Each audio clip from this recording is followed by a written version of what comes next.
This program is sponsored in part by the South Bend Education Foundation.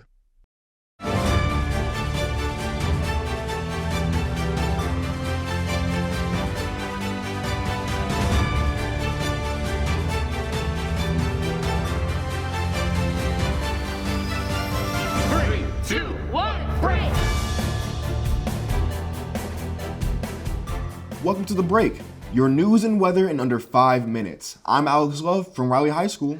And I'm Reese Kissel, also from Riley High School. South Bend Mayor James Muir delivered the State of City address at Riley High School last Wednesday night. Development was a key topic during the speech. Specifically, the mayor talked about the recently approved Madison Lifestyle District, which will transform the city. The $334 million project will connect the Memorial Hospital campus to downtown. He also talked about record population growth in the last decade and the need for new housing. Safety was another big topic. Muir was pleased to announce that gun violence is down with 33% fewer shootings in South Bend.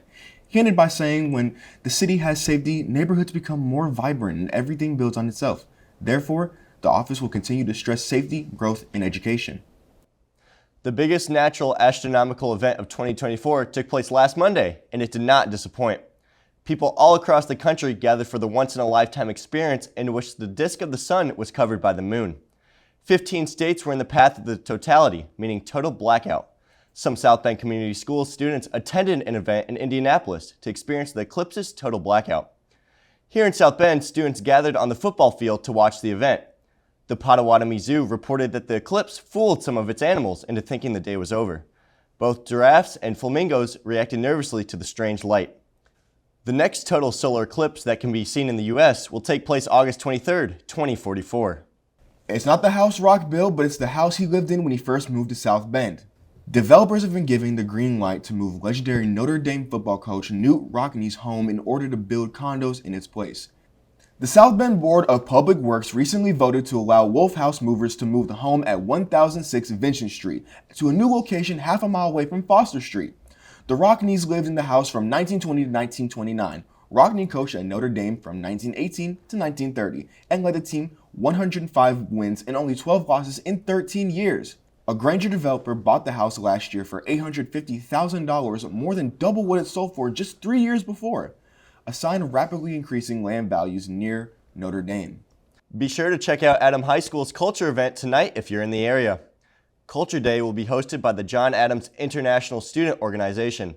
There will be music, food, performances, a fashion show, and more from all different cultures. The event will be at 7 p.m. in the school's auditorium and cafeteria. Tickets will be $5. What kind of kid doesn't love Lunchables? But a new consumer report says they're not a healthy option for growing children.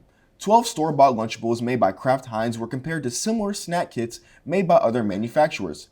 None of the kits exceeded regulatory limits, however, they all had high levels of cadmium, lead, and sodium. Cadmium is a human carcinogen linked to kidney and bone disease as well as cancer. While there are no safe levels for kids to consume at the sodium levels, there were nearly a quarter half to a child's recommended daily limit for sodium. Furthermore, all but the Lunchables extra cheesy pizza contain harmful phthalates known as everywhere chemicals, which can be linked to diabetes, cancer, and reproductive issues. Which goes to show if you can't pronounce it, you probably shouldn't be eating it. Well, it looks like weather is going to get cooler heading into the weekend. That's right. We head over to the Weather Center to see what we can expect over the next few days. The next few days are going to seem a bit cold compared to the unseasonably warm weather we've had recently, but it will be nothing for these early morning tulips. Remember, the average high for April in South Bend is only 60 degrees. Today we're going to be about 3 degrees cooler than that with a high of 57. We can attribute much of that to the partly cloudy skies, otherwise we'd be sitting right where we need to be for this time of the year. Tonight will be a mild one with some occasional clouds and a low of 40. Going into the weekend, you'll definitely want a light jacket if you plan to do anything outside as the cooling trend continues. Saturday will be partly cloudy with a high of 53 and a low of 36. Then heading into Sunday, more of the same with partly cloudy skies, slightly warmer with a high of 55 and a low of 35. But buckle up, the weather will start to warm heading into next week. We just need to get through these next 3 days. I'm Alex Konda, now back to the news desk. Thanks for that weather update. Now, Isaiah Packer brings us the latest in South Bend school sports. Baseball and softball season is underway for all South Bend schools. The Wildcat boys traveled to Westville High School to open the season with a win 6-1. Riley looks to continue to win with a 2-1 record, beating Washington 11-1, but falling short to Penn 10-0. The Lady Wildcats have had a great start to the season, going 7-0 with notable wins against Bremen and Plymouth. The Adams Eagles varsity baseball team are on fire as they take home the Dake Reese Baseball Classic trophy with wins over Kankakee Valley and John Glenn on Tuesday. The Eagles beat highly ranked New Prairie 3-0 at Four Winds Field. The Lady Eagles look to get back on track against Penn on Monday after back-to-back losses against John Glenn and New Prairie. Panther baseball is looking for a win after falling to Penn 19-1 on Monday. The next chance to catch the Panther boys will be on Saturday, April 20th as they travel to Bowman Academy. Meanwhile, Panther softball will travel to New Prairie on the 24th. It's Colonial Baseball's final season to catch the boys as they play against Gary Westside on the 20th. Clay softball travels to Wawasee tomorrow in a non-conference matchup to get back into the win column. A junior at Riley High School received an unexpected surprise during what she thought was just a routine meeting. Kayla Wright was chosen by the Indianapolis Colts to attend the NFL Draft in Detroit from April 25th to 27th as a part of the team's inner circle. This includes presenting the Colts' jersey to NFL Commissioner Roger Goodell, who will then pass it on to the team's first-round pick. Kayla's journey has been quite impressive. While struggling academically as a freshman, she turned her life around, improving her grades tremendously. Kayla's journey shows that with hard work, anything's possible.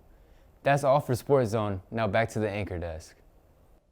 Spring means plenty of new baby animals, and the Potawatomi Zoo is no exception. About 3 weeks ago, a new baby colobus monkey joined the zoo family. This was remarkable since the last colobus in South Bend was born in 2017. As you can see, the monkeys, which grow between 18 and 30 inches in height, start out as snow white before growing distinctive black and white fur with long white tails. The new little male has not yet been named. The zoo also welcomed a male takin last week. The animal is fairly rare, with only 25 zoos in the country serving as homes for the animals. Takins belong to the same family as cows and goats and hail from the eastern Himalayas. Both babies are on display in their respective habitats during regular zoo hours. That about wraps it up for the break. Be sure to check us out online at sbstvradio.org. I'm Alex Love. And I'm Reese Kissel. Have a great weekend.